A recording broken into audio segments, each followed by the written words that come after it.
The expert who is absolutely obsessed with science and data. I get a lot of questions from people about red light therapy. Is it a scam? Is it worth investing? Before you go on and buy that red light mask during Black Friday, we have to talk about how red light therapy works. Is it a scam? And also talk about mask specs, because not every device is created equal. Part of my job is spending my evenings until 4 a.m. combing through medical databases, because before I get online and talk about anything, I make sure that I have clinicals to back it up. You may be wondering, okay, I understand like the UV rays making me tan and causing DNA damage, etc., but how the fuck is a red light gonna fix all the things? We want to start off is that we know light's ability to affect the biological processes and structures within the skin. We know that UV or ultraviolet light causes cellular damage, aka DNA damage, and will break down things like collagen, elastin, etc. Really about to get a little Dana Lau, the science gal, because we are going to get into a graphic. You know I love a graphic. We know that light is measured on an electromagnetic spectrum. So obviously the ultraviolet light over here can be more damaging to the skin, and in contrast we have infrared red light over here, which can be really beneficial and regenerative to the skin, but it's all on a spectrum. The way that red light therapy is so beneficial to the skin is through a process called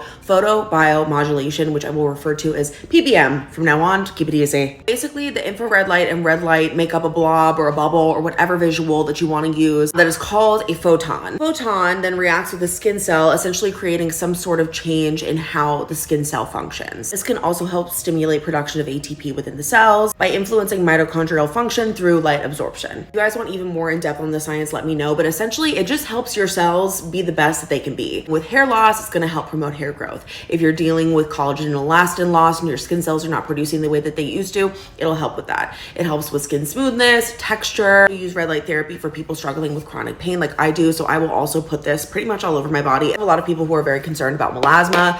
I have really severe melasma and I feel like it has helped me quite a bit. This is not hot enough to induce melasma, although I will say there is a little bit of data that shows that blue light can exacerbate your melasma, so keep that in mind. But if you are a melasma girly like me, don't fear red light. It's going to actually help you a lot. To remind people that even though it is investment, and by the way, you don't need anything. You don't need this. This is like an extra sprinkling on top. But for my people who do think about investing it and they're like, oh, I don't know, it treats your skin from a completely different biological mechanism than anything else in your routine. There is no topical product that's going to do what red light can do for you. Trying to purchase an at-home device, not all of them are created equal at all. So let's go over the specs that kind of line up with the clinicals that I've gone over to make sure that you're getting the most bang for your buck. One is going to be wavelength measured in nanometers. A lot of people talk about how many bulbs are going to be in the mask and say it has this many bulbs. The bulbs don't matter. None of that matters. Important thing to remember here is that skin absorbs light at different wavelengths, which means it's going to trigger different biological mechanisms and responses in the skin. So you do want to make sure that you are getting the proper wavelength. Otherwise, you're not going to get what you're looking for. Red light from about 600 to 1200 nanometers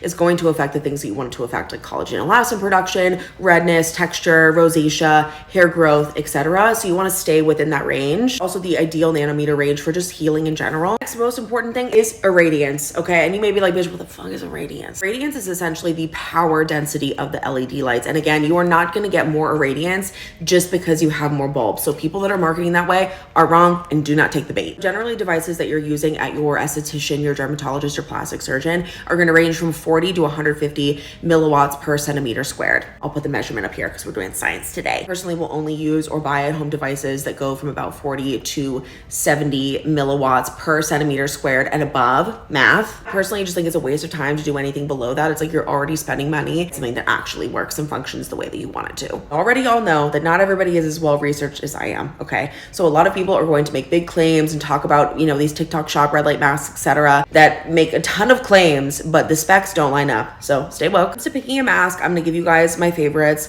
and everything matches up to the specs that I spoke about. There are only specific ones that I have personally used, but generally, if the specs match, you should be good. Also say, is one of the most important things is that you're using it consistently. So make sure you're going to get something that you're actually willing to use. I have the Current Body version 2 now. I also have the version 1. Both are amazing, but I love this one so much better because it fits on the face so well. I can work, I can do things. It's amazing. It's not an ad and it's not in partnership with Current Body at all, but I begged them, since they're my favorite mask company, to give you guys a discount that's going to give you 20% off additionally on all their Black Friday stuff. So it's an additional discount. All the info and other mask recommendations below, and trust me, y'all are going to thank me later on this one.